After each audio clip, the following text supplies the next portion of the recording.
semua, kembali lagi dengan Ibu Sofi pada pembelajaran IPA. Di video sebelumnya sudah Ibu katakan bahwa ada dua macam gerak lurus. Yang pertama adalah gerak lurus beraturan atau yang disingkat sebagai GLB. Dan yang kedua adalah gerak lurus berubah beraturan yang bisa kita singkat sebagai GLBB. Lalu perbedaannya apa sih, Bu? Yuk kita cari tahu pada video kali ini.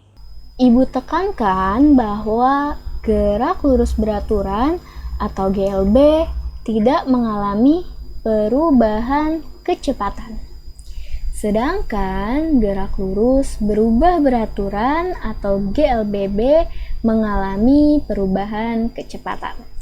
Nah, jadi perbedaannya seperti itu.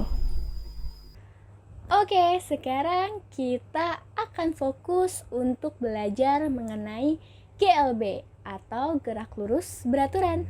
Nah, gerak lurus beraturan atau GLB ini jika benda bergerak pada lintasan yang lurus dan kecepatan yang beraturan dan tetap konstan. Sehingga dari kalimat ini kita bisa menentukan syarat GLB. Yang pertama adalah kecepatannya tetap atau konstan, bergerak pada lintasan yang lurus, dan arah pergerakan bendanya tidak berubah. Jadi, jika ada suatu benda yang bergerak ke arah utara, akan terus ke arah utara. Jika berubah arahnya, maka tidak disebut sebagai gerak lurus beraturan.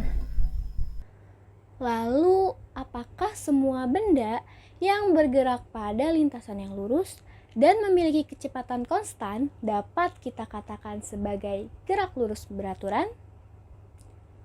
Yuk kita simak contoh berikut ini. Sekarang Ibu akan menjelaskan dua macam kondisi. Kondisi yang pertama adalah si Bapak ojol yang mengendarai sepeda motor di lintasan yang lurus dengan kecepatan konstan yaitu 50 km per jam. Sedangkan pada kondisi yang kedua, si Bapak ojol ini mengendarai motor dengan kecepatan yang sama yaitu 50 km per jam, tetapi di persimpangan jalan ia berbelok ke kanan dengan kecepatan yang masih sama yaitu 50 km per jam. Nah, pada kondisi ini apakah keduanya mengalami GLB? Ternyata jawabannya GLB hanya terjadi pada kondisi yang pertama. Kondisi yang kedua ternyata bukan GLB. Kenapa ya bisa seperti itu? Nah, kan sudah Ibu beritahu bahwa GLB terjadi ketika benda bergerak pada lintasan yang lurus. Sedangkan yang kondisi kedua lintasannya tidak lurus. Nah, selain itu kondisi yang kedua itu arahnya berubah. Jadi, yang kondisi kedua itu bukan GLB. Nah, benda yang mengalami GLB bisa kita gambarkan pada sebuah grafik. Kalian sudah tahu kan bahwa benda yang mengalami GLB kecepatannya itu akan selalu konstan. Maka kurvanya seperti ini, kecepatannya tidak berubah. Nah, setelah kita belajar mengenai konsep GLB, sekarang kita akan fokus mengenai gerak lurus berubah beraturan atau yang bisa kita sebut dengan GLBB. Sudah Ibu katakan bahwa benda yang bergerak pada lintasan yang lurus dan disertai perubahan kecepatan, maka benda tersebut mengalami GLBB. GLBB terbagi menjadi dua macam.